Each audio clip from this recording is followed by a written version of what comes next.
miscarriages zitta amaka. Yes, miscarriages zitta amaka. Sajja atuka kisana yeta nakoowa nagamba naye gwe olina obuzibu kati naye okugezesa oba si yabuyina nagenda azaalika ebbali eseeka ate ebbali n'afuna daba mukama bwamuwa abalongo. Omukyalo ono ekisinga okwewuunyisa asobola okwefuula nti akuandastandinga naye kyaba akulowooleza kisinga n'omusajja gwe bakwatidde mu loogi. Tala munanga ndaba wummula leke emmeeme yeewummule. Very many women have failed to have kids because muyina pressure. Family ebanja omwana, omusajja abanja omwana, nkuze mikwano gyange gizadde, ensi egenda kundaba etya, nkoze ssente watya nenfiira wanani asigala mu bintu byange. Kaakati nno konogattako okwegatta kwa liitiriiti neemanya obwongo buno I don't know, there's a way God wired our brains. Bulijjo mu boost traininga nekyogoba tekikola. Waliwo omuwala aveeka wempe talina ssente za kansula talina ssente za therapist yazaala omwana postpartum emuyisa bubi. Kati basinga ne postpartum tumanyi kyekitegeeza. Akaseera k'okumala okuzaala buli omu kamuyisa bube. It's the postpartum period, but it comes with a challenge called the postpartum depression. Bangi gye tutakkiriza because some of us live in denial. Oli n'agamba nedda nze nali slayer nga sinnazaala. Bwe mmala okuzaala nina okusigala nga ndi slayer. Basiraamu bannange, Tammy's Fashion Hub ebaleetedde engoye ennungi ez'omulembe nga za kisiraamu omuli jilibab, habaya, casual dresses, gym wear, office dresses, sako ne veils mu kkala n'ebika eby'enjawulo okuli cotton veils, chiffon veils, Turkish ne silk veils. Tammy's Fashion Hub yasazeewo n'okutuusa engoye z'abaana abateezi abasiraamu mu sayizi n'ebika byonna era nga bw'ogula tuzikutuusako wonna w'oli mu ggwanga n'ebweru w'eggwanga. Okumanya ebisingawo tusangibwa ku Ikotoolyo Mall edduuka namba 3 oba otukubire ku noti 787 noti 57 565 ne noti 756 255 553 ye Tammy's Fashion Hub abakutuusako engoye z'abasiraamu ez'omulembe.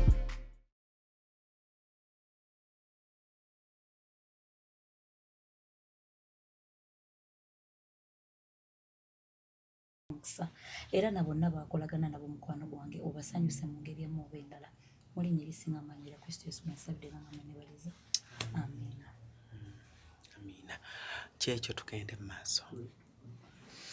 Okay. Kale nyongero baniriza ku mukutu gwa Cruise Exclusive Allen Cruise Kemanya nyongero baniriza ko nje musinzidde okubanga ate mutulabira mwebali nyuma bayire ddala wetuli mu ggwanga Uganda okusigala nga tubaweereza bulungi nnyo n'okubanga twongera obbazaamu amaanyi nti olina byogoba buli omu woli olina at least ekiroto kyogoba 2026 yatandika nga olina kyogoba naye ng'oba oli awo kikyagaanyeemuko togwa amaanyi anytime soon kintu kyabika. Just sigala nga okkiriza sigala nga osaba nabo bola bali better nga balina ekyo kyoyagala bagumiikiriza obudde bwe batajja kugamba. So sigazaako kigere tojjaako kigere ku muliro mukama akusange nga kwekiri yagaliza ofune bw'oba toyagaliza ate gwe munnange onaafuna otya okitegedde. Olunaku olwaleero show yaffe eno ekutuusibwako bannaffe aba Lavish Baby baclients baffe nabo bapya bagenda kuba batwegattako okulaba nga oba oli awo nabo mu lugendo luno tutambula nabo. Basponsa bangi abatwegasseeko kati nabasuubiza ddina yange gye ngenda okuba nga mpe Cruise Exclusive ngeweza emyaka 5 nga tucelebrating asikuweza twagiweza but celebrating 5 years of Cruise Exclusive. So ddina eyo so bangi nnyo abagenda ogibeerako buli sponsor wange azze nga mbeererawo agenda gibeerako but ne Lavish Baby nengenda mugattako ate naagaana ogula tebo si owuno ndi naye ebintu bitambulira ddala bulungi nnyo. Awina akafaananyi kondaze Mukama Katonda wange naye lwaki abawala mukula mangu? mbeera za bulamu. Ate kati omuntu bwakulaba wano engeri gy'oli CEO ate ne ssente ozikutte bambi tozikutte bubi. Twebaza Mukama. Oli omu ku bantu abatono abateegaana nti ssente nzikutte. Kiba kibi nnyo okuzeegaana ng'ozifaanana. Akantu ako olina okateberawo ne bakafuna bulungi nnyo. Si agambye atya? Kibeera kya nnaku nnyo okuzeegaana ng'ozifaanana. Ssente. Essente. So gwe ekitiibwa kiddiza Mukama. Nnyo ali waggulu ennyo. Omanyi kye kitegeeza okubeera nga bw'otambula omuntu alaba ddoola eyiika. Simanyi bwe kifaanana naye nkyegomba. Kino kyennyini ky'olabako. Tuva wala. Okutuusa bizinensi zammwe we ziri. Nga mu kibuga oyimiriza bizinensi oli n'agamba nti CEO Lavish Baby wuyo. Kiva wala. Naye one thing I think kyetusinga ffenna okwagala is being recognized at the end of the day. Nti yoyo. Okay. Busooka obuze kuba tulaba. Abalabi baffe abalungi aba Cruise Exclusive bannange tusanyuse nnyo okubeera wano nammwe. Njogerera mu biti bingi. Lavish Baby CEO nsanyuse nnyo okunkyazaako wano. Amannya n'eddoboozi Yesu Wanjagala Shama Shalom Kiwanuka. Kiwanuka is my husband's name. Hey. Yes. Wow. So Posi Kiwanuka beddira ki? Kyekyo kyennyini kye beddira. Byebyo nno. Bibyo. So tuli wano ne CEO Lavish Babies. Lavish Baby. Nino nyola nnyo okugattako babies, simanyi why. Wakyaka abantu obaagaliza abaana abawera. Wanga bikategeeza ki? Bw'okola babies obeera okotoggera oyo w'omwana omu eyazaala omu nga bamuyita baby. Ekigambo kiba Lavish Baby. Mu bumpipi love for the babies? No. Lavish kye kintu. Ennaku zino tuli. You have love for the babies? No. I have love for the babies, but that is not what lavish means. The fact that kirimu love kale oyinza ogamba kale love for the babies naye nga erinnya ddyo nga ddyo ly'abaana abali bougie. Omanyi kyekiriko okategeera ku kabougie. So lavish kye kintu nga kiri awo kya mulembe. Ekintu nga kya mulembe, ekintu nga kiri stylish, ekintu nga bibebi bibagamba olina laba kibebi kyonagamba nga ki British baby. Sigwe bagamba mwongereyo eri. Kati abo ba beba lavish baby. Beba lavish baby. Okay. Naawe ayina wammoyo mwongereyo eri naawe tukwetaaga. Anti abo bamwongereyo eri baba tebannamanya wakufulira baana baabwe lavish. Kati awo ffe we tuyingiriramu. Okitegedde? Awo kati ffe we tujjiramu omwana ne tugamba nti muleete ku Lavish Baby Store tumufuule lavish. Okay. Yes. So but kansoke mbuza abakyala abali eyo akuba nze abakyala bwe bajja wano mbuuliza abakyala kuba mmanyi what ladies think. Okozesa ki kuki okufaanana bw'otyo? Kaakati nina obuzibu n'ekibuuzo ekyo. Nina ne bangi abansanga ne bakimbuuza naye bwe njogera kye nkozesa abakyala nga bagamba abakyala teboogera kye bakozesa. Naye nze munange neesiiga ballet baby jelly. Weesiga ballet? Baby jelly owa aloe vera ekisaanikira kya green omukebe omunene gwa kanaana omutini gwa 4-5. Only? Yes please. Only? Yes please. Togendako mu facial togendako mu my skin is actually very sensitive kati ebyo bintu ebirala sibikozesa. First and foremost sigenda mu sauna sigenda mu steam because mba sissa nsimanyi lwaki babikola. sissa wagenda yoko katenfe nendayira obutaddayo ani akutwalayo mboozi ya lunaku lulala mwana wa mama bino eby'omu kibuga tunyuse kajjamu tusookereko wano mu bbugumu lyannema nenzira mu mpewo lyannemerera akatawulo n'okazaayo lyannemerera era nemalirizanga but I love being in the part of the massage era nje nsobola okusibira eyo naye ebiro ebirala byannema. Then bwe tujja ku skin facial simanyina kyeki sijja limba naye sitegeera the whole idea of skin care kubanga neesiga ekizigo kyekyo oba ndya bwenti oba nywa bwenti oba kati ekyo nkiina health wise ate sikiina lwa skin nti nywa amazzi mangi because it's good for my health. I hydrate a lot era kyekyo kati nsobola kalugamba omukyala nti amazzi go togavaako agali plain we gaba gaganye baako kyosuulasuulamu bucungwa okra things like that. Yeah. Okay. Anyway, gatutandika shaffe lunaku lwali nalyagadde osooka onnyonnyole why did you create what's the story behind Lavish Baby? That's a very nice one. Bantu bangi buli omu akola business. Yeah. Bantu bangi buli omu aggulawo business. Naye waliwo oluusi lw'otuula n'ogamba omuntu ono lwaki yagenda mu kino ekintu? Bw'ombuuza lwaki naggula YouTube channel oba lwaki nakola amawulire nja kukuwa ensonga zange. Lwaki nasalawo nenkola bino nenkola ne podcast studio nja kukuwa ensonga zange. But this time round mbadde sikyaza nk'omuntu ng'ali into bintu by'abaana bato ba baby. Naye in most cases abantu abagala ebintu by'abaana abato baba ne stories behind, either stories za mikwano gyabwe oba oli yakyayira mukwano gwe n'abaako nekyayitamu naga kitegeeza abantu bangi balaka bayita mu kino ekintu, oba yali maama we ng'alina kye yayitamu n'agamba, oba yali maid we waka, oba yakiraba, oba incidents yamusanga ku street, oba maama yazaalira ku street nga talina kiddako. You know, so many people bagula business but minor stories behind. Yeah.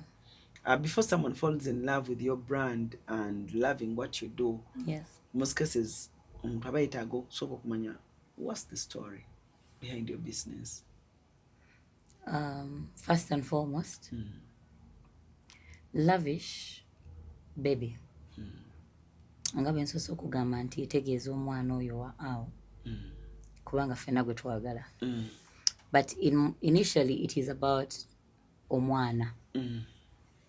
Lavish Baby Store is one-stop center for all baby accessories over things. Ekintu kyonna ekikwatagana ku mwana ne maama kyonna bwe ngamba kyonna tetuboola kantandike nakyo.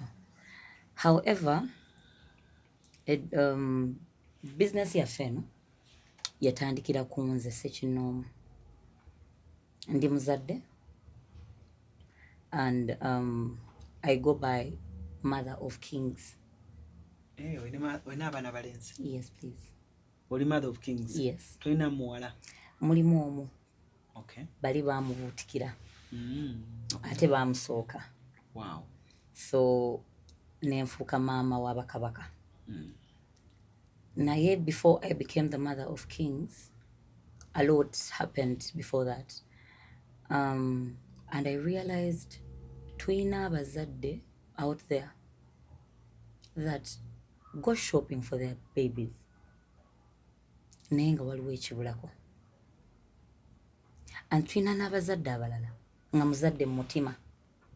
Naye ng'ensonga emufuula omuzadde ku mutima is because tasobodde maybe kufuna mwana oba tasobodde, they can't conceive or they just don't have obusobozi obukola ki obuconceivinga. It's a bit personal, but njafunzafunzamuko. Edduuka lyaffe lino eno nalitandika ku basis y'omukyalo oyo ayabadde anoonya omwana ebbanga eddene n'amubula. era lwaki njogera ekigambo lavish n'okwagala okungi nti bwe yamala okumufuna n'afuuka awo baby. Oh. That is it. Nti kyamutwalira ebbanga ddene ng'akaaba ng'anoonya ng'asaba ng'asiiba mpaka mukama bwe yamwanukula era mukama okumwanukula n'akola ekirooto ekyo. Bangi bali eyo beefaananyiriza olugero olwo, bangi banoonyezza abaana babuze. Oli akugamba maybe ambuze lwakuba siina ssente kutuuka mu basawo abo, oli agamba mbuze lwakubanga ninamu obuzibuzibu with my health. Abamu babuze because Katonda abamu teyakibawa. Naye nga nze kyensinga omanya buli mukyala ali eyo yandiyagadde wakiri abeere lavish mummy. Have you met some? Yes, I have gotten a chance to interact with very many mothers out there. No, that are lacking. I call them mothers because munda mu bo balina ennyonta ey'abaana era nabo awo evaayo mangu naye nga talina nagwakituusaako. Oli ajja ku dduuka lyo ne yeegomba olugoye n'agamba kale singa. Really? N'omugamba kiki? N'agamba tubireke. N'omugamba no, you can actually talk to me. Wow. N'agamba naye siri customer. N'omugamba no. Era bye bimu ku bintu eby'enjawulo ku Lavish Baby Store bye tu offeringa. Lindako tugende mpola.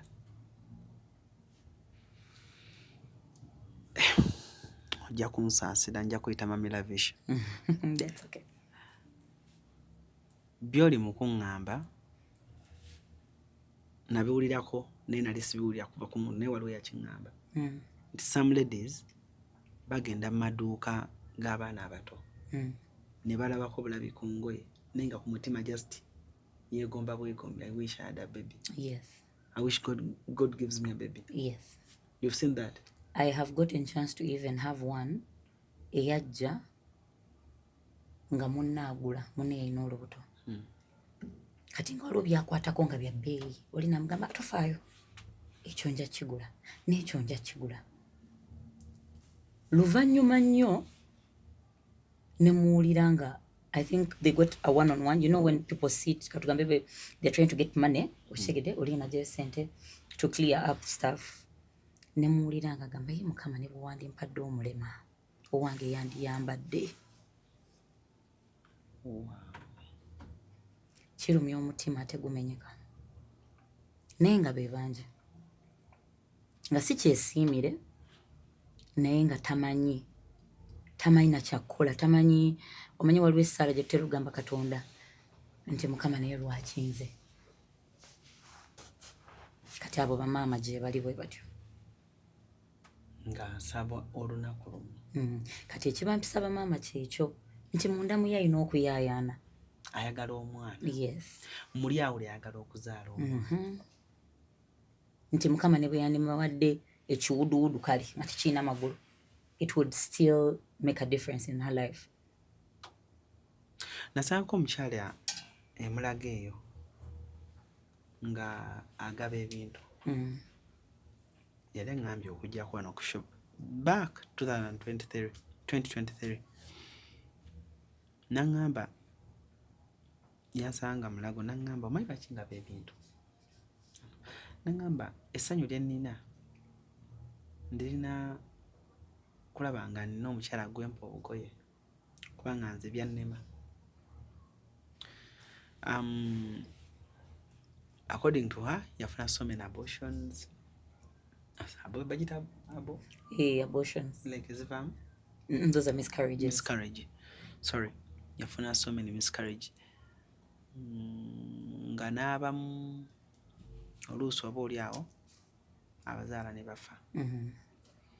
Nangamba naye essanyu lye oluusi libeera mu ku ne bw'ayingira eddwaliro n'asanga oli nga bakakamwa wande awulira essanyu n'atunula bw'ati nabo basitulirako biki. But eri abantu abakiyiseemu simanyi pain eyo bwewulirika eri mukyala. Waliwo anoonya omwana ng'anoonya wakubiri anoonya wakusatu anoonya wakuna waliwo anoonya omulenzi waliwo naye ng'alina oyo muleke.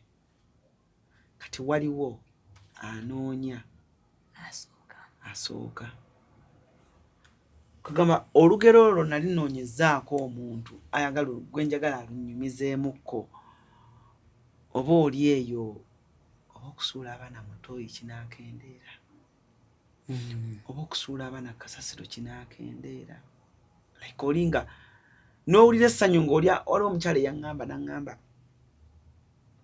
buli lwalaba Chosen Becky ng'azaala agamba like alaba Chosen kyangu like kimwanguyira it is just nagaddeya fe tugezezzaako. Alan, abakyala bagerezaako ddala okufuna abaana and people are paying a huge sum of money to have kids. People are willing to go extra miles to have kids.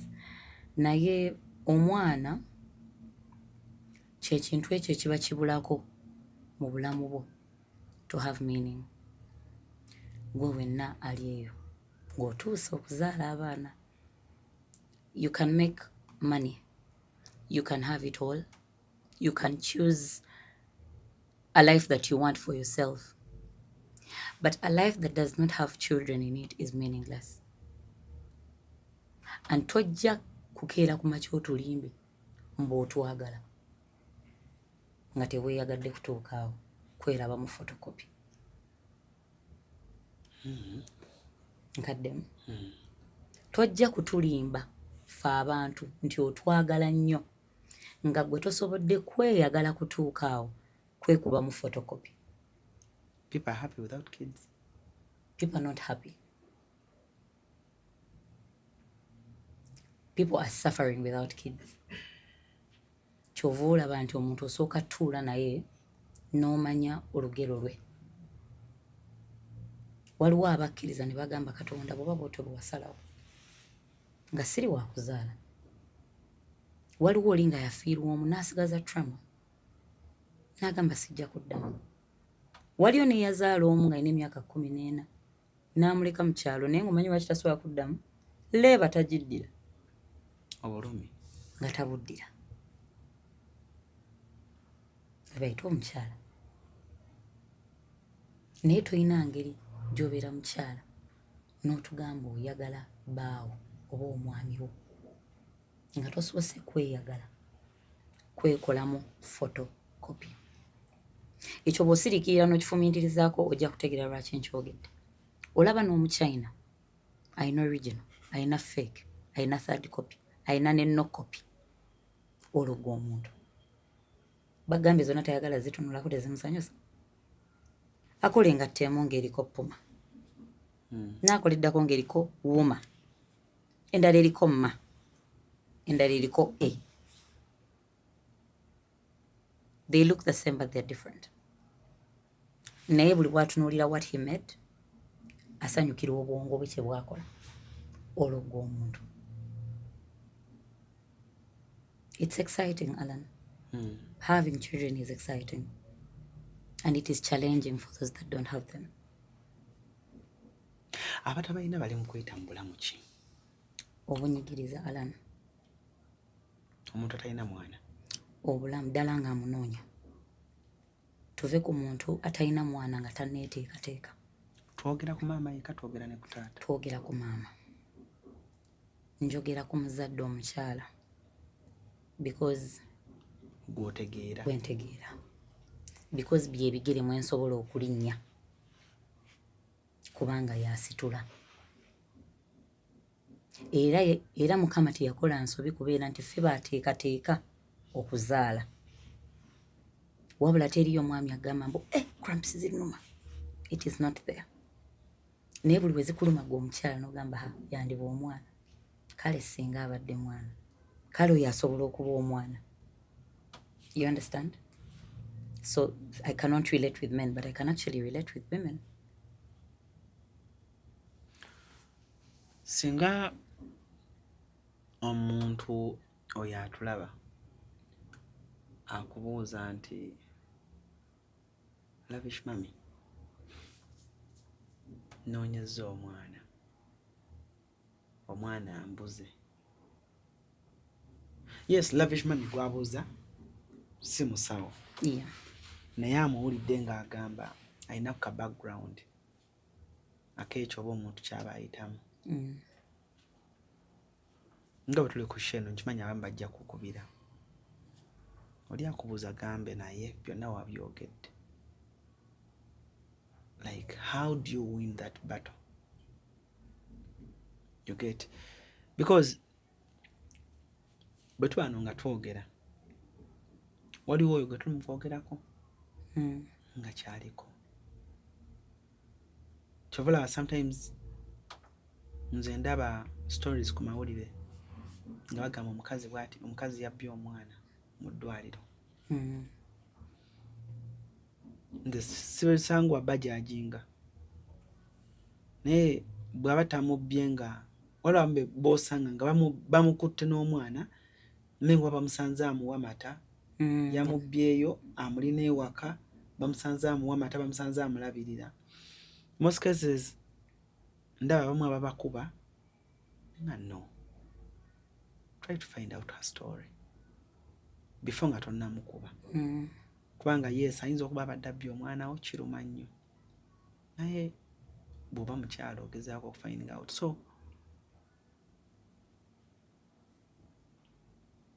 singa omuntu akubuuza nagala bishmami mwana ambuze embuto zivaamu,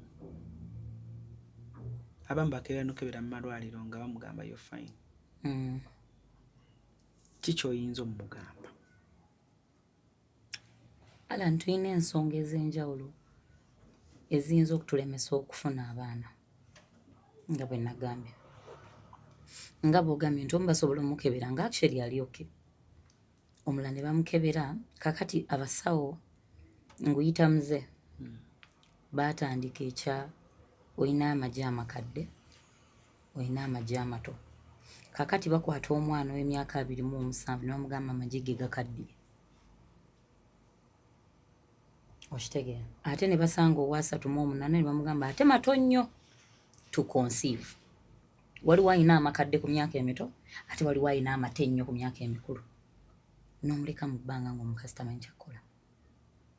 Naye from all angles of you can't conceive, ekintu ekisookerwako lye vivi.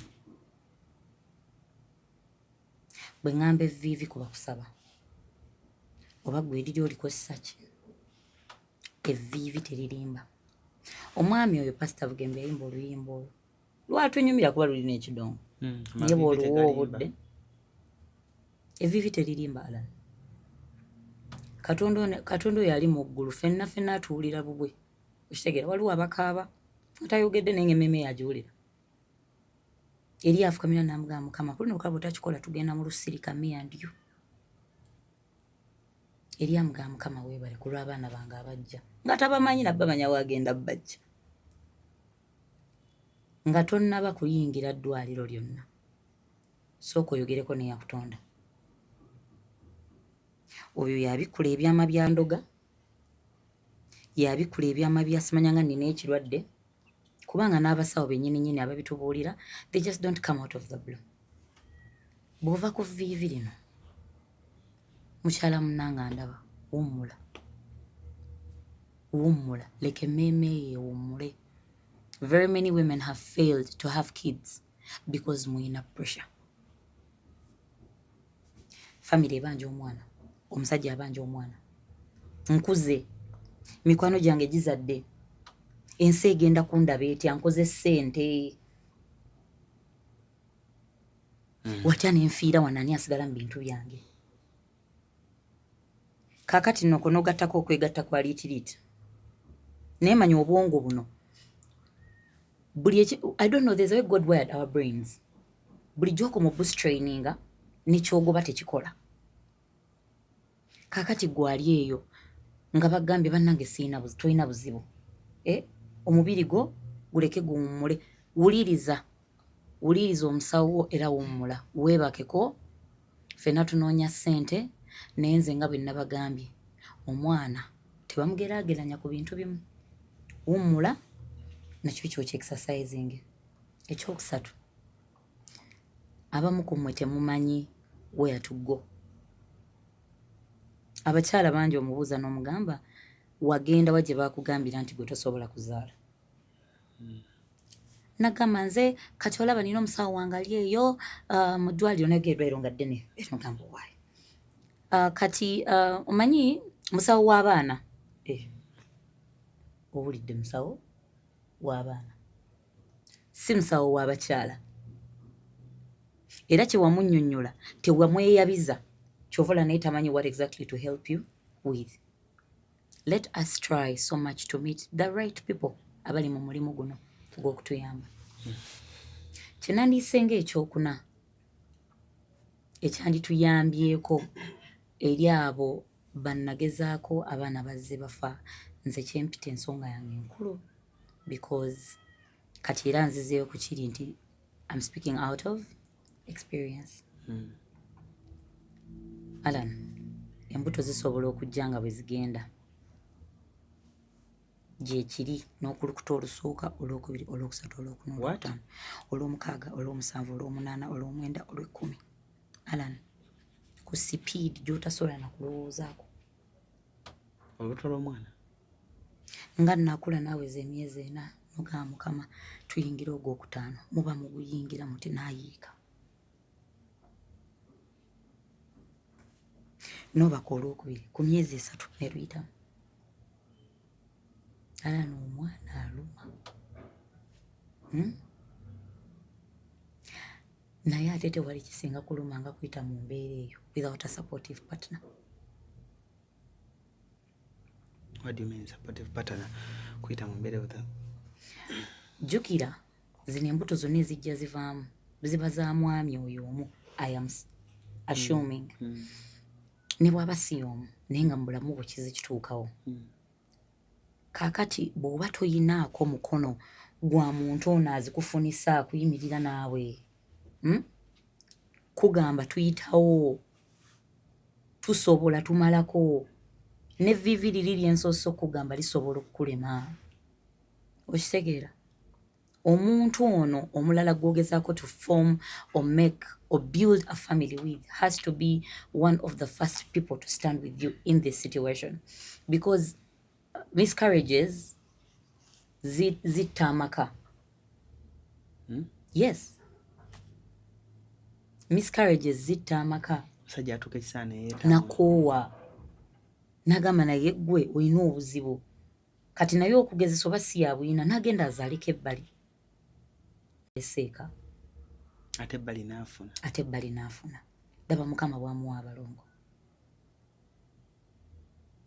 Omukyalo ono ekisinga okwewuunyisa asobola okwefuula nti akuandastandinga, naye kyaba akulowooleza kisinga n'omusajja gwe bakwatidde mu loogi. Okitegeera?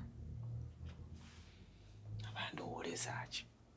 Alan, tukedde ku makya olubuto luvuddemu n'olwokubiri n'olwokusatu ondese.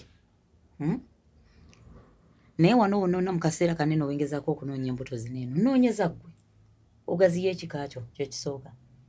Ekyokubiri tufune amaka agajjuddemu abaana. Oba maama wo mayiba nyazaala n'obateeka ku pressure.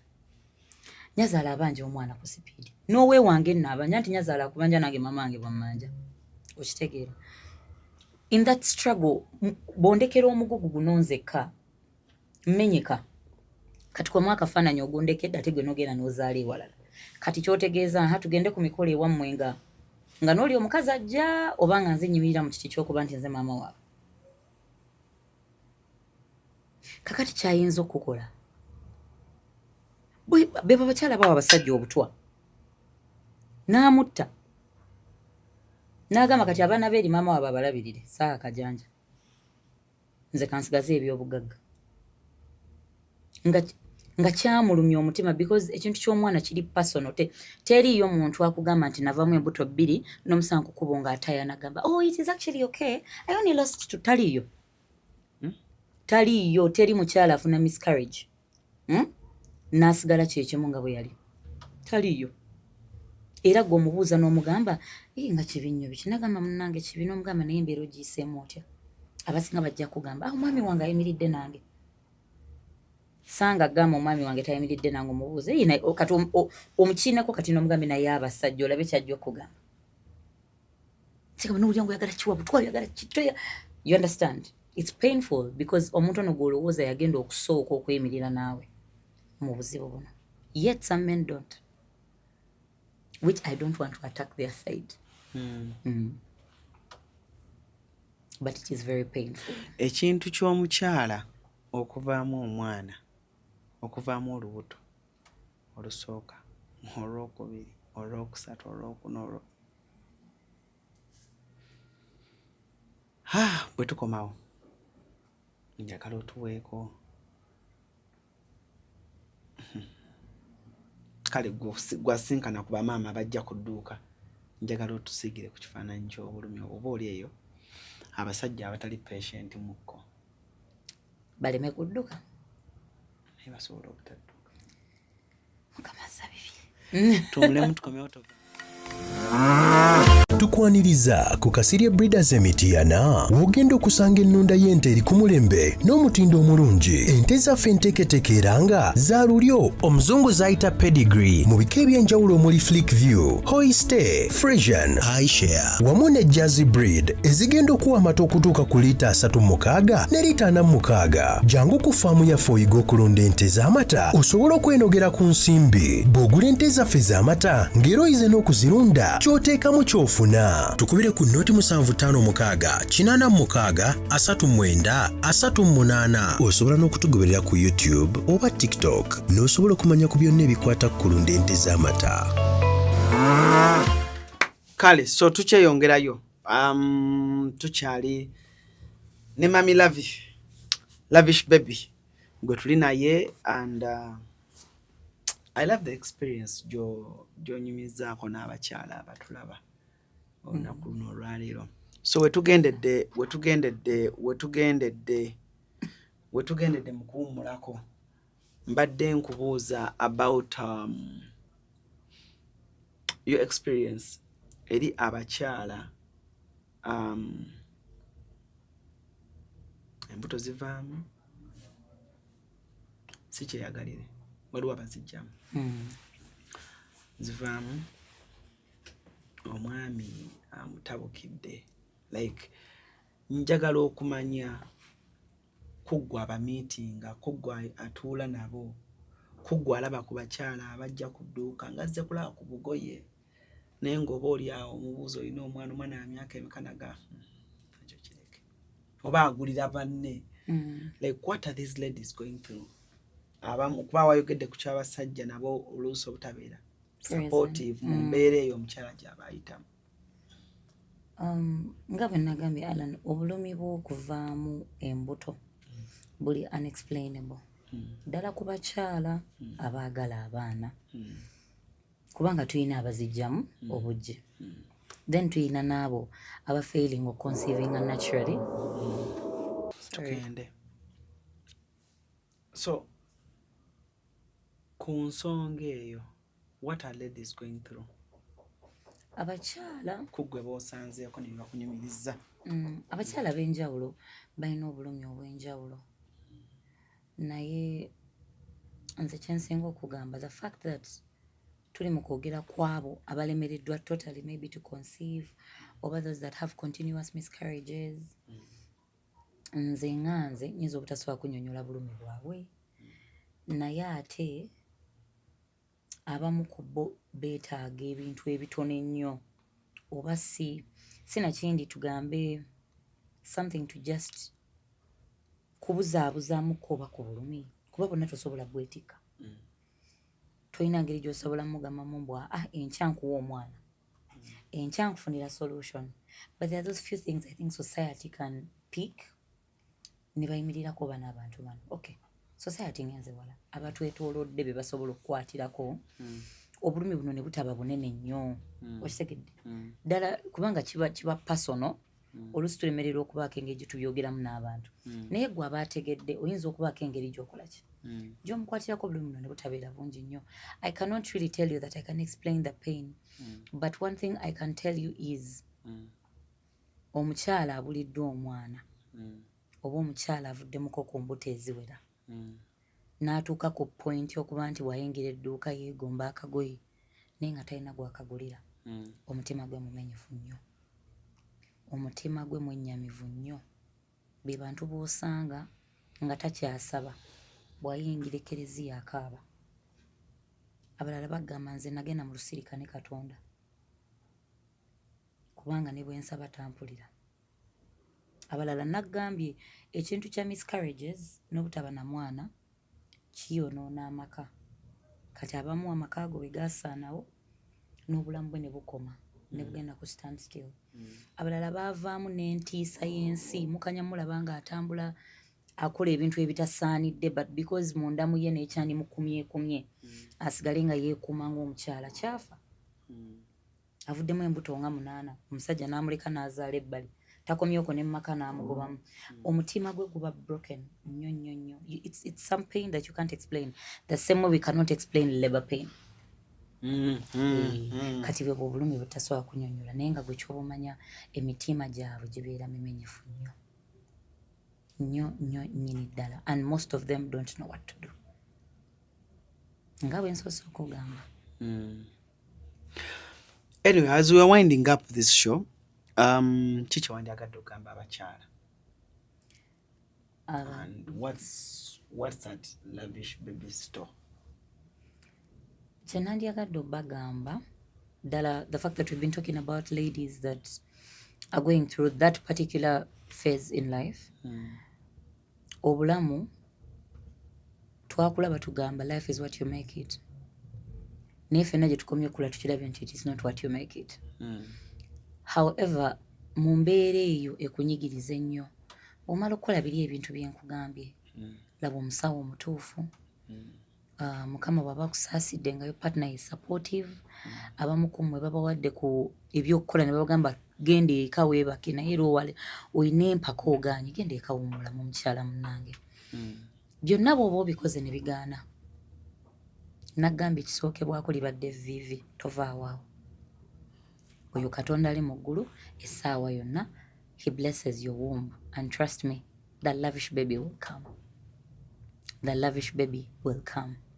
Gw'omu ku abo bajja okulaba omwana wo nga gwagamba ku luno nga tokaaba. Omwana amala najja. Omwana amala najja. Alana omwana amala najja. Munnange omwana amala najja Alana mu buli mbeera. Mu bulumi. Wakati w'obulumi obungi ennyo ennyo ennyo bwe sitasobola kunnyonnyola. N'obugumiikiriza.